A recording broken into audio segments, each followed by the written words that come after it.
Tom Fitton, president of Judicial Watch. Sir, you guys have been on this for years, but anybody who raised an eyebrow about it got indicted, sued, whatever. Here we are. That's right. The president almost went to jail for raising the questions that have now been validated by a federal magistrate. Well, you know, the reason this search warrant was approved was because a federal magistrate looked at the facts and made the conclusion that there was a reasonable belief a crime had taken place, a crime related to the retention of the documents that you've talked about and those commissioners were talking about, but also specifically election crimes. So now we have a federal magistrate confirming that people can have a reasonable belief that crimes took place in Georgia, specifically in Fulton County. None of those issues, by the way, many of which have been raised by President Trump initially in 2020, were ever adjudicated by any state court judge in Georgia. They sued. They said, well, we're going to appoint a judge to review these questions. And they stalled on appointing a judge. And by the time January 6th came along, it was too late. They dropped the case since, you know, the president had been installed. President Biden had been installed by that time. Right. Through the January 6th process. So this is confirmation and vindication for President Trump that something happened. The left has been telling us 60 cases have been thrown out, none of which have been fully adjudicated or fairly adjudicated. Well, they were all thrown out. Hey, that's the thing, Tom, not to interrupt you, but all those cases that were thrown out on standing because nobody wanted to admit that it was in their jurisdiction so they wouldn't have to argue the facts. That's right. And if you sued too soon, it was too soon. If you sued too close, it was too close. If you sued afterwards, it was too late.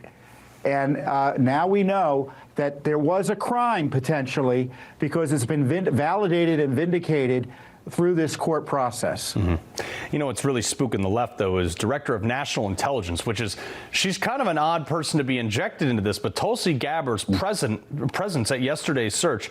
Now, Gabbard has been reportedly tapped by the president, okay?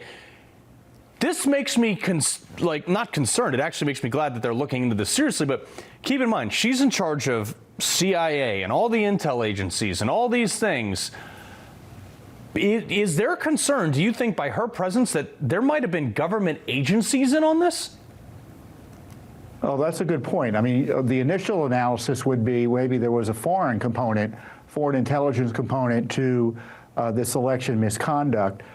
You raise a fair point about other government agencies not doing their job or dropping the ball or purposely suppressing concerns, as it looks to have happened at the end of the Trump administration.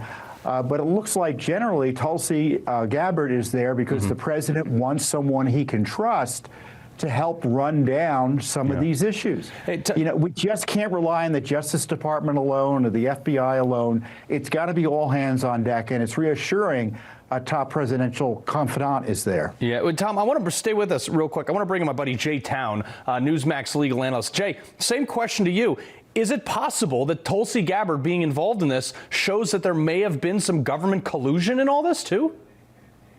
Well, it's certainly possible, and it's all speculation, but I share Tom's view that it could be that a foreign adversary of some sort could have been involved. But remember, the DNI is in charge of all of our intelligence agencies. That includes CIA, includes the FBI. So there could be a number of reasons why she's there, not just one. Right. I mean, when you think about it, you had this CISA operation out of DHS. It's a Homeland Security operation. She has purview over that as well. All sorts of reasons she should be there. Frankly, the whole team should be there, and Georgia should be the first of many states subject to this type of scrutiny. Yeah. Last word to you, Jay. Well, look, you guys were talking about this earlier, about the 60 lawsuits that were dismissed. Remember, they were dismissed either for standing or because they couldn't find outcome determinative fraud. These crimes that they have found probable cause for, outcome determinative fraud has nothing to do with it. It's whether or not a fraudulent vote was cast or counted or registration was fraudulent. And so this has really got folks in Georgia nervous, and it's interesting to see why. Good. All right, Jay, Tom, we're going to stay on this story like ugly on an ape, so stay with us.